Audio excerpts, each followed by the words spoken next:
हाँ बोल। हाँ सर, एक चौंकाने वाली बात पता चली है। क्या है? आतिफ और शाजिया की एक बड़ी बेटी भी थी, राइजा।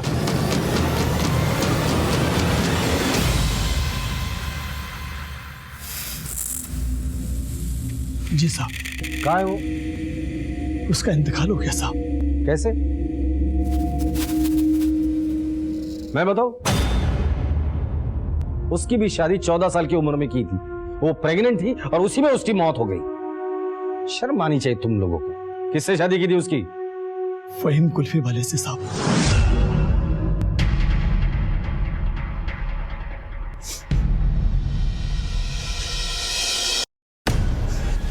बेटा, अपनी बहन राइजा के बारे में सब कुछ साफ साफ बताओ।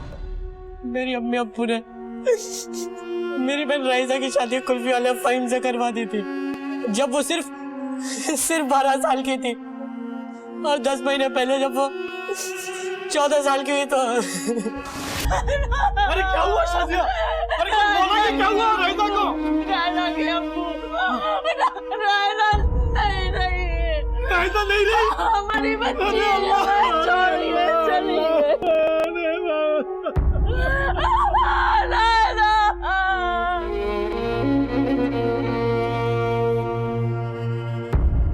राइजा को क्या हुआ? अल्लाह को प्यारी होगी। मौसम से बहुत छोटी थी। मेरे लिए नहीं थी। अरे इतना मार लगा है, यहाँ क्यों लेके आए हैं? और मेरा हाथ भी टूटा है, सर में भी चोट लगा है, फिर भी ले आए इधर। अरे हॉस्पिटल में रखते। साहब चुप, हमको यहाँ क्यों लेके आए? अरे नाबालिग लड़की के साथ शादी, उसे प्रेग्नेंट किया, उसे मार डाल। तेरी हालत नहीं होती ना, हड्डी पसली कर देता मैं। साहब इसमें हमारी क्या गलती है? अब सरकार हम गरीबों की मदद नहीं करेगी, हॉस्पिटल में इलाज नहीं करवाएगी, तो हम क्या करेंगे? अरे 12 साल की लड़की के साथ शादी तू करेगा, प्रेग्नेंट तू करेगा, और इलाज सरकार करेगी? एक बार ठीक हो जा, फिर तेरी धुलाई में सरकारी खर्चे से करवाता हूँ। साहब बात तो सुनिए हमारी। अजय सुनिए ना।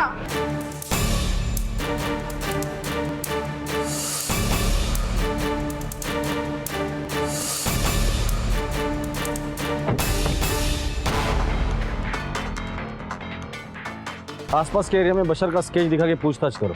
सर,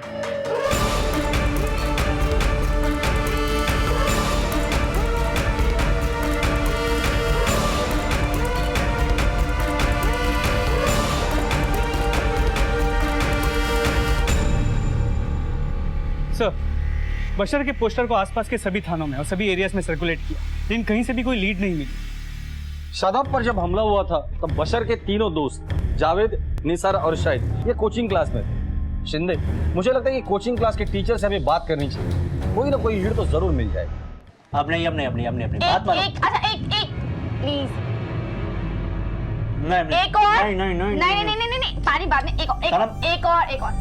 कौन लो? अपने हटा लो। पक्का?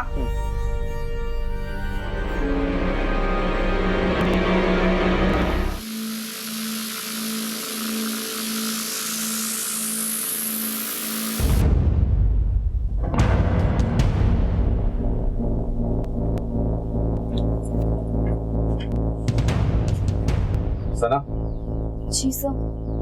कुछ बात करनी थी तुमसे। जी। 10, 11 और 13 अगस्त की रात को फहीम, शमीमा और शादाब पर हमला हुआ, इसमें से शादाब की मौत हो गई। क्या उस रात जावेद, निसार और शाहिद तुम्हारे कोचिंग क्लास में पढ़ रहे थे? जी सर, तीनों बहुत अच्छे स्टूडेंट थे और कोई क्लास मिस नहीं करती। तुम्हारी ये कोचिंग क्लास हमेशा लेट तक चलती है क्या? नहीं सर, बट एग्जाम आने वाले हैं तो मैं लेट तक क्लासेस देती हूँ ताकि बच्चों के एग्जाम अच्छे जा सके। तुम्हें लगता है ये बच्चे ऐसा कुछ कर सकते हैं? नहीं सर, वो बच्चे तो बहुत मासूम हैं, तो सपने में भी किसी का बुरा करने का नहीं सोच सकते। तुम्हारे घर में और कौन कौन है? अबू जान और भाई जान। और कोई? जी नहीं, अबू जान ग्लास फैक्ट्री में काम करते हैं और मैं और भाईजान घर रहते हैं। भाई कहाँ है तुम्हारा? अंदर है। बोलो। भाईजान, भाईजान बाहर।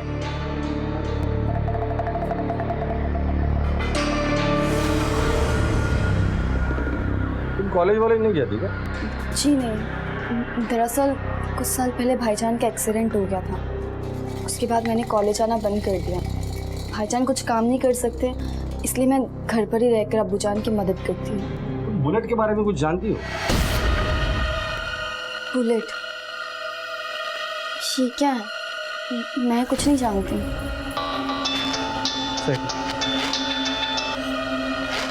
हेलो, क्या? ठीक है सर, डंपिंग यार्ड के पास एक सरकटी लाश मिली। चलो।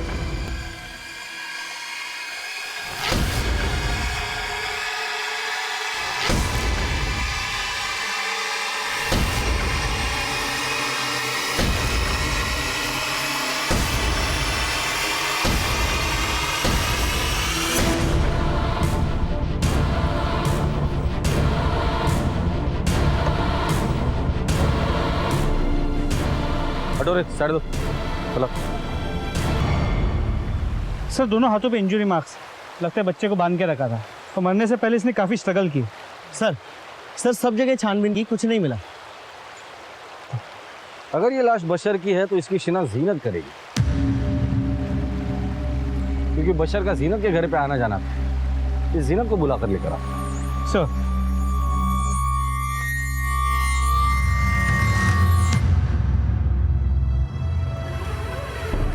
जीनत जी, हमें एक बच्चे की लाश मिली जिसका सिर नहीं है और हमें शक है कि वो लाश बशर की है। क्या बशर के बॉडी पर कोई ऐसा निशान था जिसे देखकर आप बता सकती है कि लाश बशर की है या नहीं? साहब मैं कोशिश कर सकती हूँ, क्या मैं इसका हाथ देख सकती हूँ? जी।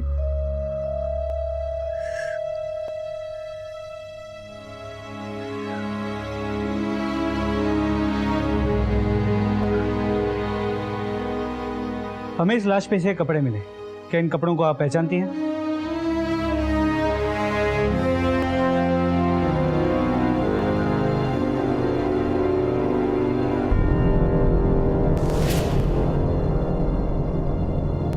अरे बशर बेटा, आजा। मैं समझ गई, भूख लगी है ना? आजा, मैंने शाहिद के लिए सेवैयां बनाई है, तू भी खा ले, बैठ। हाँ था, कब से ढूंढ रहा था, मैं क्लास भी जाके आ गया। ये ले बेटा, खा ले सेवैयां। अरे बशर बेटा, तेरा शर्ट तो फट गया है, मैंने ना तेरे लिए नया कुर्ता सिलाया, अभी लेके आ। बहुत मस्त है, तुझे बहुत अच्छा लगेगा। ये देख, अच्छा है ना?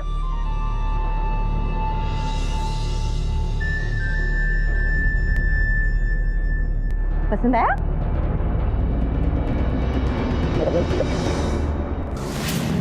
कुछ दिन पहले ही मैंने ये कुर्ता खुद बशर के लिए सिलाया था।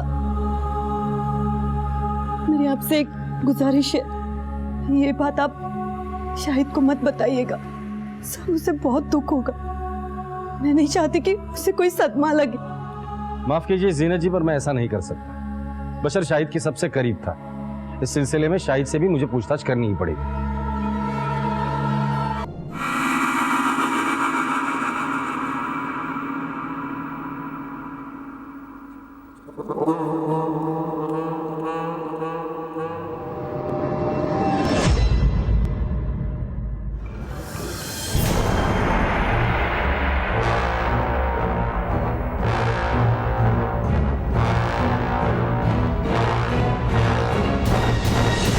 सर बशर की मौत आधी रात को हुई, लेकिन जहाँ उसकी मौत हुई वो जगह अलग है, क्योंकि उसकी बॉडी पे जो मिट्टी मिली है वो उस जगह की मिट्टी से अलग है जहाँ उसकी बॉडी मिली है। मिट्टी को सॉइल एनालिसिस के लिए भेज दो और पता करो ये मिट्टी है कहाँ की। सर छोड़िए छोड़िए मुझे, छोड़िए मुझे सर से सर मेरी मदद करिए।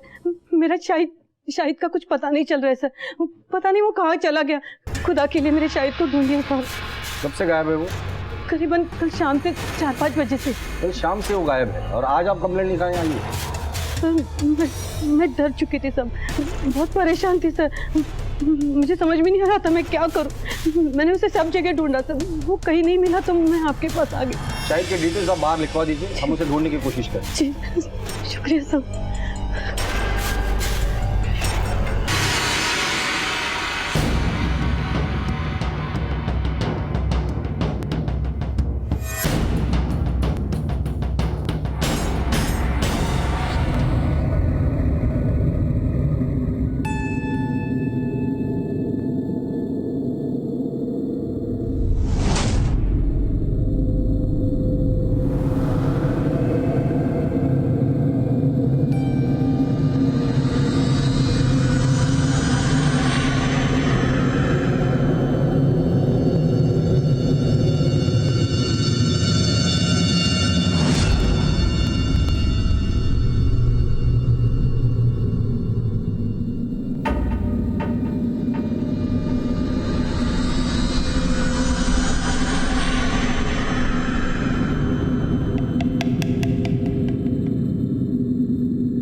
अच्छे से तलाशी लो घर की।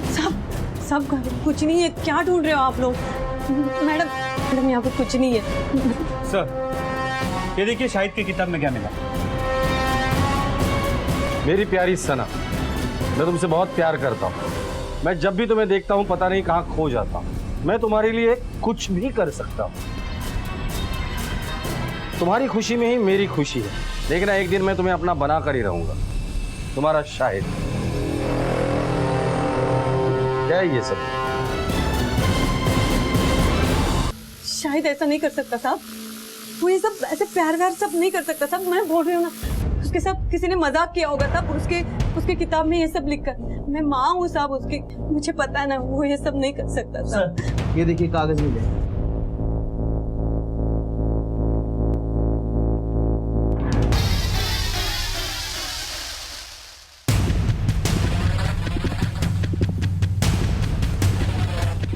ये क्या है?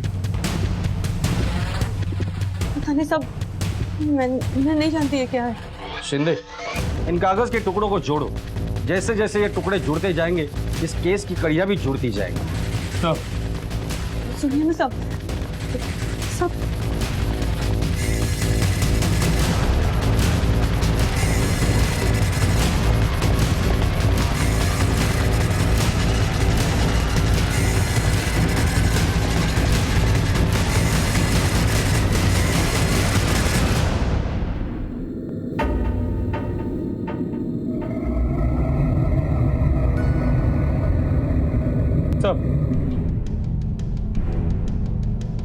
सर ये वो कागज के टुकड़े जो शाहिद के घर से मिले।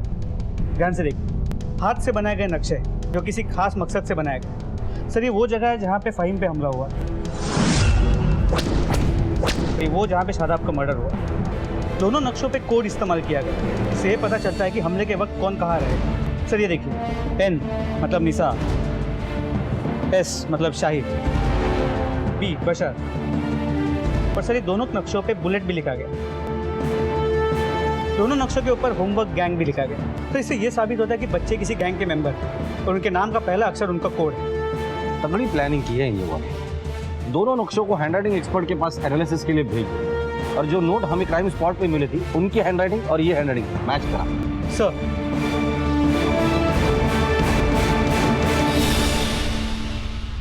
ये क्या है? ये वही कागज के टुकड़े जो तुम्हारे घर से मिले थे, जिन्हें जोड़कर ये नक्शा तैयार हुआ है, और ये नक्शा बनाकर ही दो लोगों पर हमला किया गया, और ये हैंडराइटिंग शाहिद की है। अब क्या बोलना है आपको? सब आप ऐसे कैसे मेरे शाहिद पे इल्जाम लगा सकते हैं? जीनत, अभी तक तो तुमने हमें कुछ बताया ही नहीं कि ऐसा तो नहीं कि तुम्हें सब कुछ पता था और शाहिद को बचाने के लिए तुम हमसे झूठ बोल रही हो। नहीं साहब, खुदा की कसम, इस बारे में मुझे कोई मालूमात नहीं है साहब। लेकिन मेरे शाहिद को ढूंढ दीजिए साहब। अब शाहिद को ढूंढना हमारे लिए जरूरी है।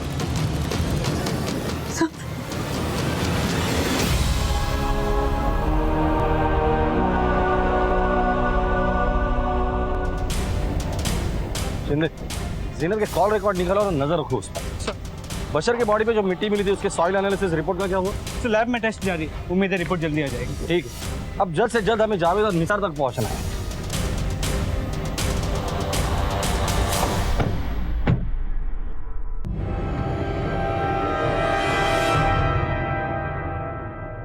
निसार, सच सच बताओ, तुम भी इस गैंग में शामिल थे ना? ये सारे अटैक तूने ही करवाए थे ना? देखिए, आप बच्चे से आराम से बात कीजिए, वरना वो घबरा जाएगा। आपको जो भी पूछना है प्यार से पूछिए। देखो निसार, तुम्हें मुंह नहीं खोलना है तो मत खोलो, लेकिन शाहिद ने हमें सब कुछ बता दिया है।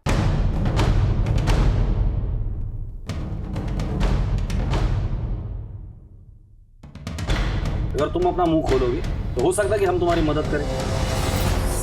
सर मैं अकेला नहीं था, मेरे साथ जावेद भी था। जावेद? हाँ, हमारा एक गैंग था, होमवर्क गैंग। बुलेट कौन है? मैंने पूछा बुलेट कौन है? वो बुलेट सना को ले आओ।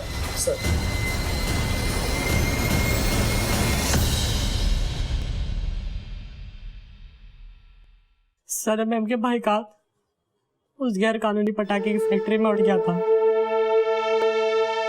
तभी से उन्होंने ठान लिया था कि जो भी बड़े लोग हैं, जो भी उल्टे सीधे काम करते हैं, उनसे वो बदला लेकर रहेंगी। वो तो ये सोचती है कि जैसे वो अपने भाई को इस लाचारी की जिंदगी से नहीं बचा पाई, ऐसा वो किसी और दूसरे बच्चे के साथ नहीं होने देगी। सर, 1 साल पहले मैंने उन्हें अपनी बहन रईजा के बारे में बताया। सर, उन्हें बहुत दुख हुआ था। क्या हुआ निसार, कुछ प्रॉब्लम है क्या? मैं काफी दिनों से देख रही हूँ तुम्हारा पढ़ाई पे ध्यान नहीं है। अगर कोई प्रॉब्लम है तो मुझे बताओ, मैं सॉल्व कर दूंगी। साला मैम, मेरी अम्मी अब्बू ने मेरी बहन रायसा की शादी उस कुल्फी वाले से कर दी थी जब वो सिर्फ 12 साल की थी, और 14 साल की उम्र में वो बच्चा पैदा करते करते मर गई। और अब वो लोग मेरी बहन सानिया की शादी भी करवाना चाहते हैं। जावेद के अब्बू शादाब। अच्छी जोड़ी रहेगी हमारी, तुम्हारा सारा कर्ज माफ, बस निकाह हो जाने। ये क्या बकवास है, और वो ऐसा कैसे कर सकते हैं? हमें उन्हें रोकना ही होगा। हम उन्हें नहीं रोक सकते क्योंकि जावेद के अब्बू बहुत जालिम है।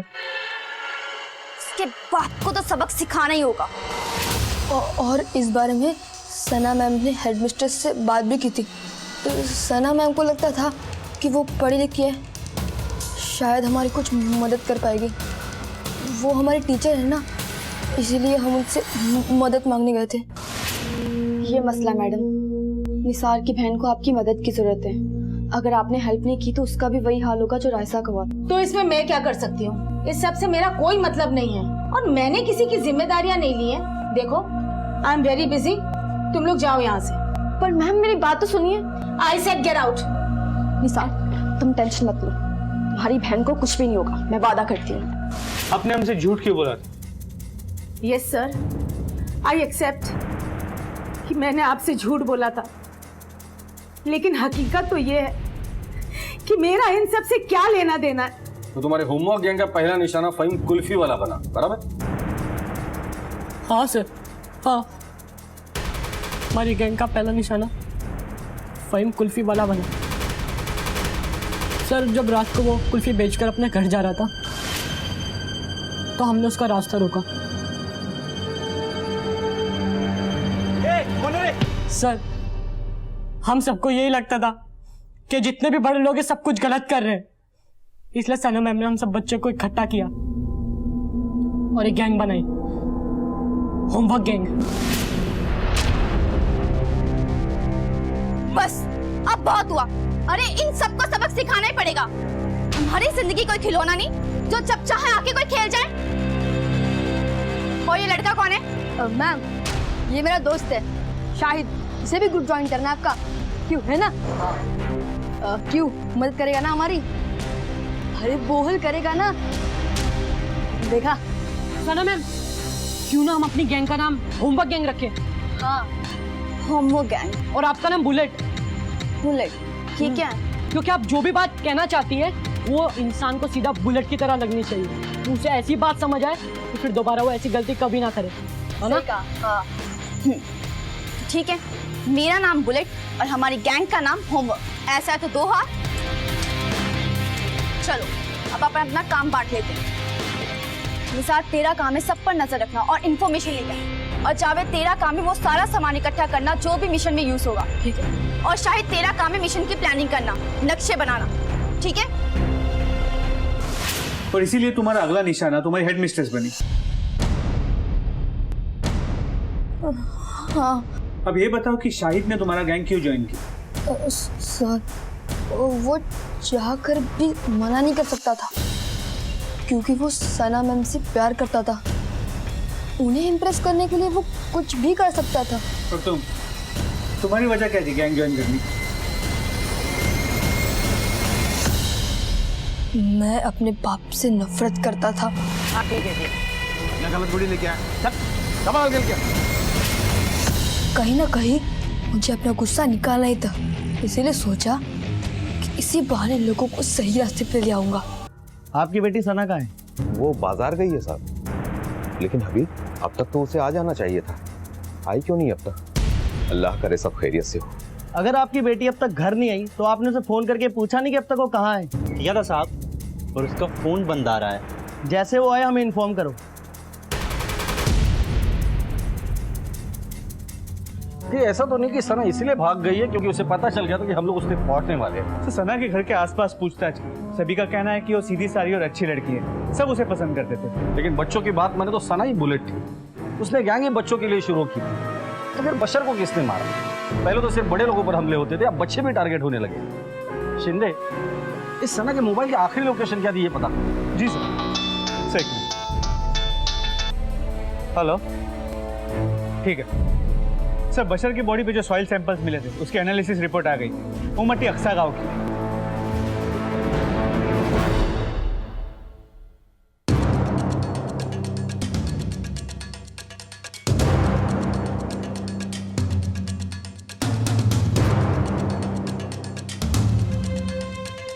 शिंदे, समझ में नहीं आ रहा है क्या चल रहा है। हो सकता है कि बच्चों को फहीम और शमीमा ने गायब किया हो। लेकिन सर वो दोनों तो जेल में। लेकिन जेल में रहकर वो किसी और से भी तो ये काम करवा सकते हैं।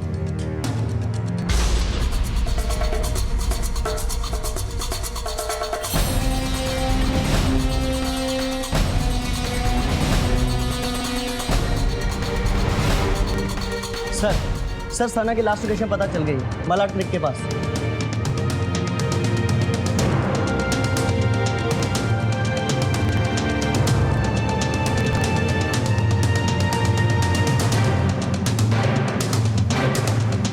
सर ये तो एक ट्यूशन टीचर थी, गरीब बच्चों को पढ़ाती थी। बाप कांच की फैक्ट्री में काम करता है, भाई को हाथ नहीं। सर ऐसी लड़की को कोई क्यों मारेगा?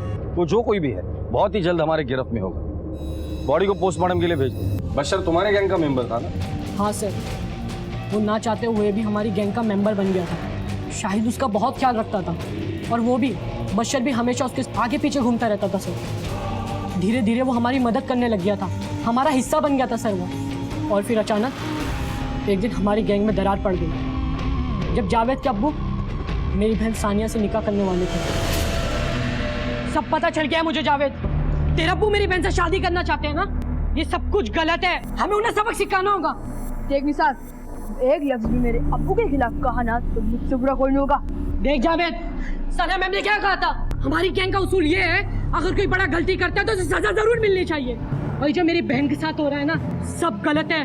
लेकिन मैं अपने अब्बू के साथ कुछ गलत होने नहीं दूंगा। क्या है, पागलों की तरह लड़ रहे हो? एक बार बोला ना, रूल सबके लिए सेम है, मतलब सेम है। लेकिन वो मेरे अब्बू है और उन्हें कोई कुछ नहीं करेगा।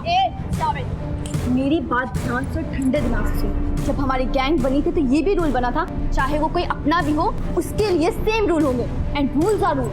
तो वो मेरे अब्बू है और मेरे रहते उन्हें कोई कुछ नहीं कर सकता, समझे तुम लोग? वो जावेद हम लोगों के इसलिए खिलाफ था क्योंकि वो डरता था अगर उसके अब्बू को कुछ हो गया तो उसका और उसकी अम्मी का क्या होगा। तुम लोगों ने शादाब को क्यों मारा? नहीं सर, हमने उन्हें नहीं मारा। हमें डर था कि कल उसने अपनी अम्मी या फिर किसी और को ना बता दिया हो, कहीं हम पकड़े ना जाए, इसलिए हम वहाँ से भाग गए सर। अच्छा, नाफिया ने हमसे झूठ क्यों कहा कि जावेद उसके साथ? शादाब का जब मर्डर हुआ तुम कहाँ थे? मैंने बताया ना सब। तुम चुप बैठो। तुमने हमसे झूठ कहा था कि जावेद तुम्हारे साथ था। अब जावेद हमें बताएगा। बताओ कहाँ थे तुम? सर, मैंने मार दिया उसको। और सर कर भी क्या सकता था मैं। और तुम्हें ये सब पहले से ही पता था ना? जावेद ने मुझे आकर सब बता दिया था। मैंने अब्बू को मार दिया। ये क्या बोल रहा है तू पागल की तरह? मैं सच बोल रहा हूँ मम्मी।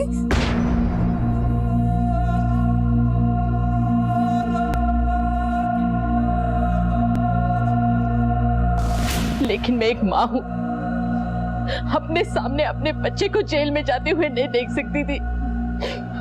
शाहिद कहाँ है और सना और बशर को क्यों मारा? सर मुझे नहीं पता वो कहाँ है। मुझे सच में नहीं पता वो कहाँ है। तुम्हारी बेटी ने बच्चों को इकट्ठा करके गैंग तैयार किया, लोगों को मारा पीटा, यहाँ तक कि मर्डर भी किया। मुझे ख्याल गुमान में अंदाजा नहीं है कि सना भी ऐसा कर सकती है। हाँ, आपको गलत फहमी है साहब। अब आप यकीन मानिए साहब, सना ऐसा कर ही नहीं सकती है। शादाब का मर्डर केस तो सॉल्व हो गया, लेकिन अभी बहुत काम बाकी है। जावेद और निसार को नहीं पता कि शाहिद कहाँ है। मुझे तो ये भी नहीं पता कि बशर और सना को किसने मारा। जावेद को शादाब मर्डर केस में अरेस्ट करो और जुवेनाइल कस्टडी में भेज दो, और वो नाफिया उसे भी अरेस्ट करो। पुलिस इन्वेस्टिगेशन में उसने रुकावट डाली। सर सना की पोस्टमार्टम रिपोर्ट, इसके मुताबिक उसका मर्डर एक लोहे की धारदार हथियार के साथ किया गया है। मौत का कारण है एक्सेसिव ब्लीडिंग और शॉक। बशर का मर्डर गला काट के किया गया है, तो सना को धारदार हथियार से मारा गया है। ये दोनों मर्डर्स बहुत ही बेरहमी से किए गए हैं। हो ना हो, इन दोनों मर्डर्स के बीच कोई ना कोई तो कनेक्शन जरूर है। बस हमें ये पता लगाना है कि वो कनेक्शन क्या है। सर हमें यह भी नहीं पता कि शाहिद कहाँ है, किस हाल में। हो सकता है इन दोनों मर्डर्स में शाहिद का हाथ। ऐसा भी हो सकता है। मुझे तो लगता है कि इस केस की इन्वेस्टिगेशन हमें दूसरे एंगल से करनी चाहिए।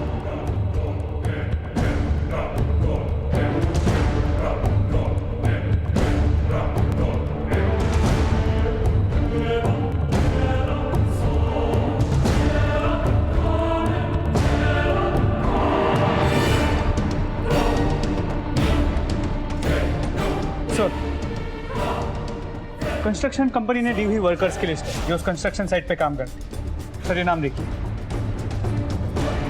रहमान, ये वहां काम करता है। बशर के धड़ पे जो मिट्टी मिली है वो उसी कंस्ट्रक्शन साइट की जहां पर तुम काम करते हो।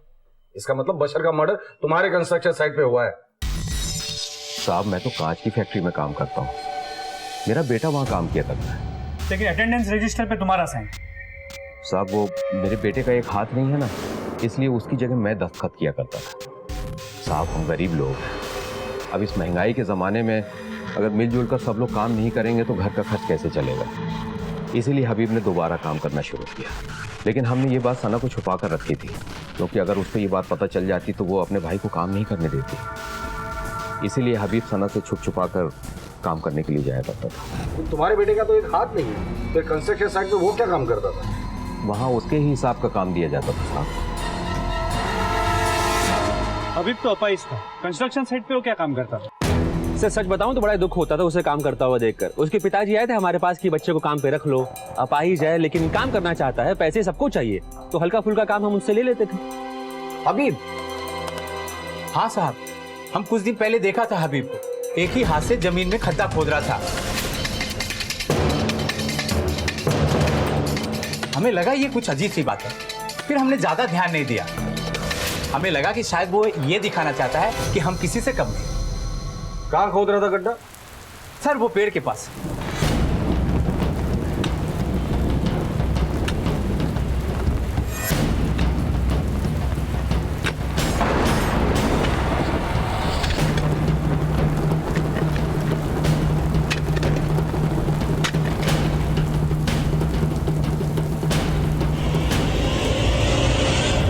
बशर?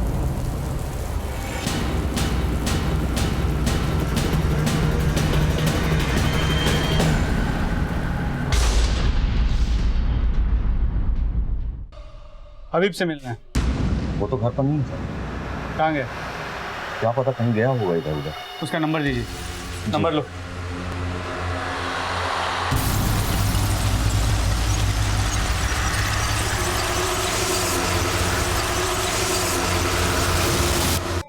रॉबरी केस की अगली सुनवाई कब है? 28 तारीख। सर हबीब की फोन डिटेल आ गई है।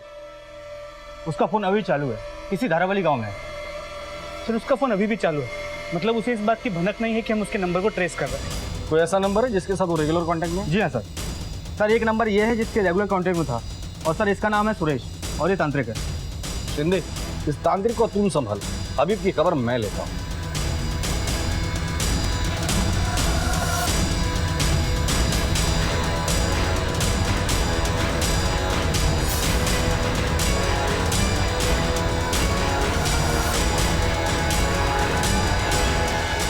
ओम ओम ह्रीं ह्रीं ठम ठम दक्षिणे कालके नमः स्वाहा।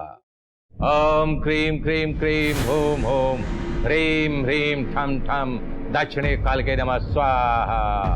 ओम क्रीं क्रीं। क्या नाटक लगा रखा है? मैं मंत्रों का जाप करके सिद्धि प्राप्त कर रहा हूं। बकवास बंद करो। हबीब का है?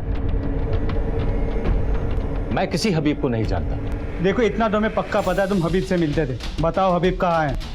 मैं जब हबीब को जानता नहीं तो कहां से मिलूंगा? अगर हबीब को जानते नहीं हो तो दिन में 10-10 बार फोन पे क्यों बात करते? साहब मेरे पास कोई फोन ही नहीं है। फोन नहीं है ना। अशोक,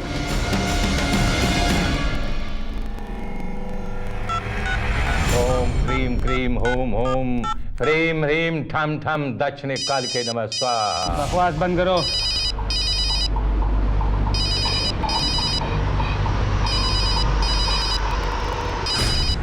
सर ये देखिए। अरे ये किसका फोन है? मैं बताता हूँ। कर दूंगा, ले चलो इसे। जला डालूंगा। ले चलो।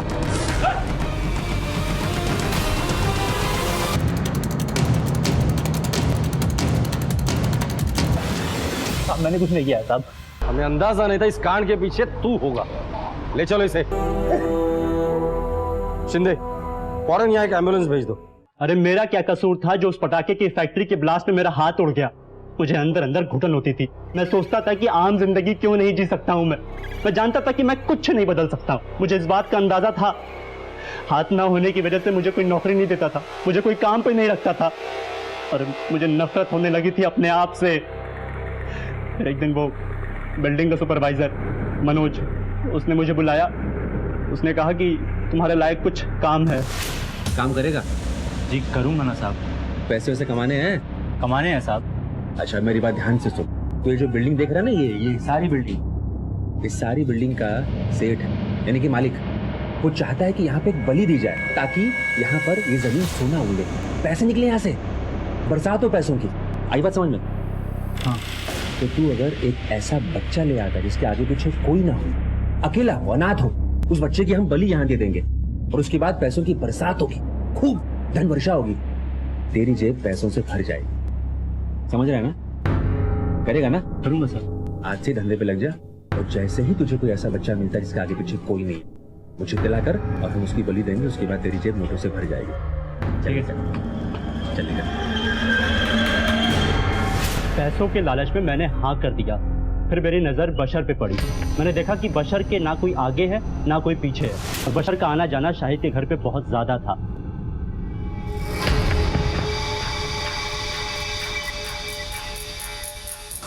मुझे ये भी पता चला कि शाहिद मेरी बहन को बहुत चाहता है, उसका दीवाना है, उसको प्यार करता है। जिस दिन मैं बहुत बड़ा आदमी बन जाऊंगा ना, उस दिन ये क्वीन और ये पूरी दुनिया दोनों ना मेरी मुट्ठी में होगी। फिर मेरे दिमाग में ये ख्याल आया कि क्यों ना कुछ प्लान बनाया जाए, क्योंकि मुझे पता था कि मेरी बहनी बुलेट है।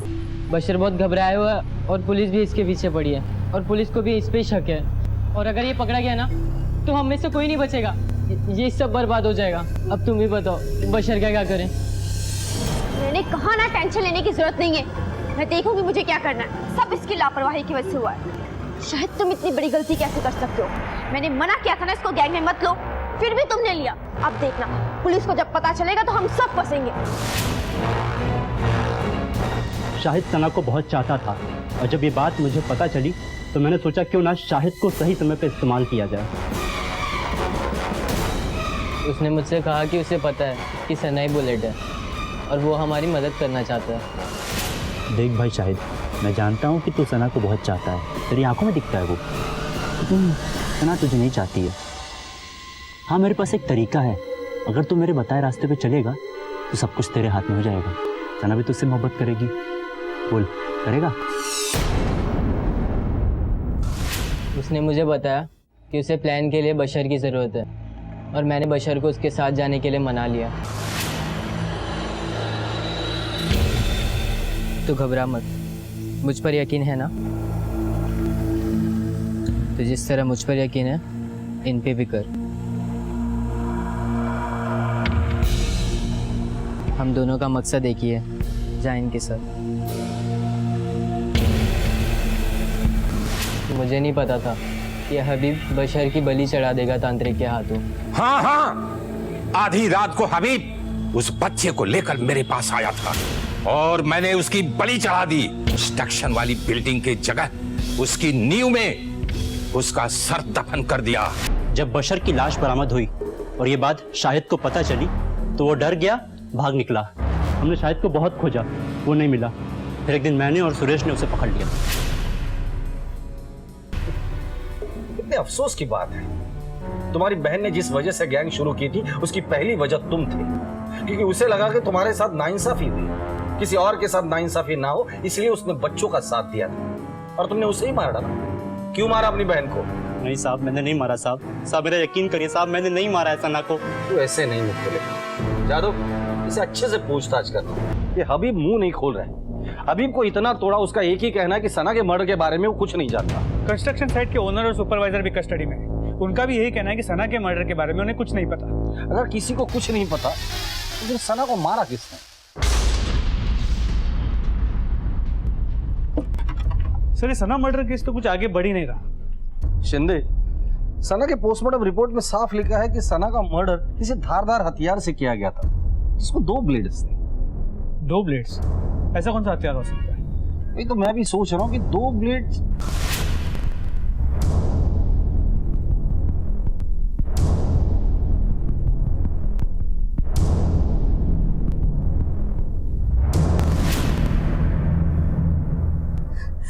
अब हम यहाँ नहीं रहेंगे, अपने गांव चले जाएंगे।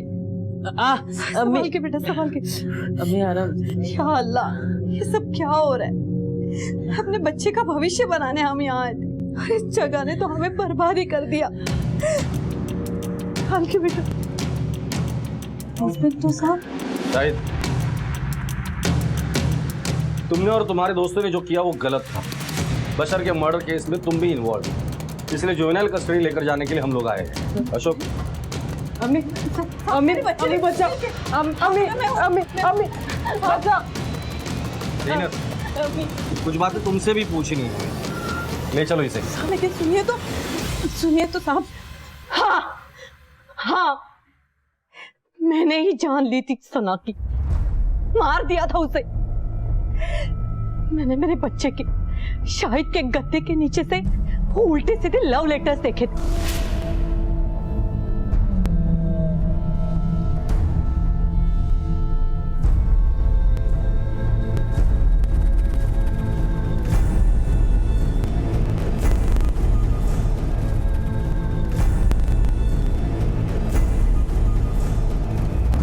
बर्बाद कर दी मेरे बेटे की जिंदगी, उसने गुमराह करके रखा था उसे। मैंने ही गुस्से में आकर वो पेपर फाड़ दिए थे। मैंने वो नक्शे भी देख लिए थे और मुझे पता था कि सना ही बुलेट है। फिर मैंने उसे खाड़ी के पास बुलाया था मिलने के लिए।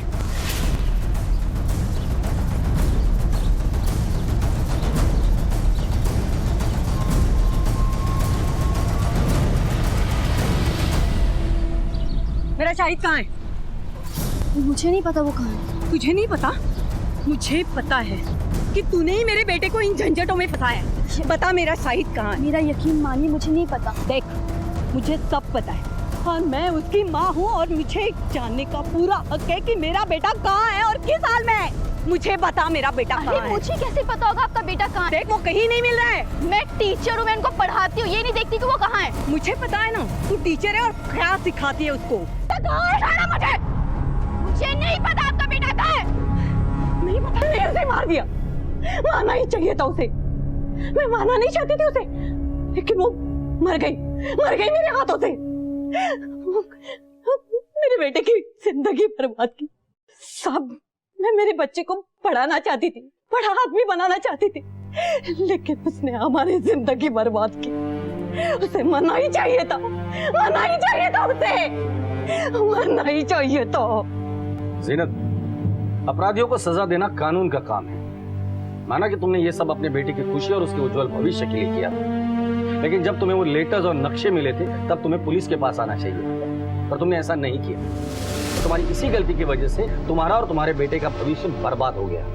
तुम्हारा बेटा कुछ सालों के बाद जुवेनाइल कस्टडी से छूट जाएगा, लेकिन तुम जिंदगी भर जेल में सड़ोगी।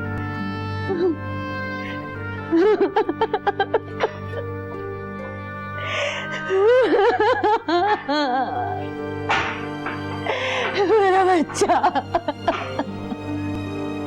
सर कुछ भी हो, मुझे इन बच्चों की हालत पे तरस आता है। बेचारे हालात का शिकार बन गए। शिंदे, इन बच्चों की सोच अच्छी थी पर अंजाम देने का तरीका गलत था। काश उन्होंने पुलिस पे भरोसा किया होता तो उनका ये हश्र नहीं होता।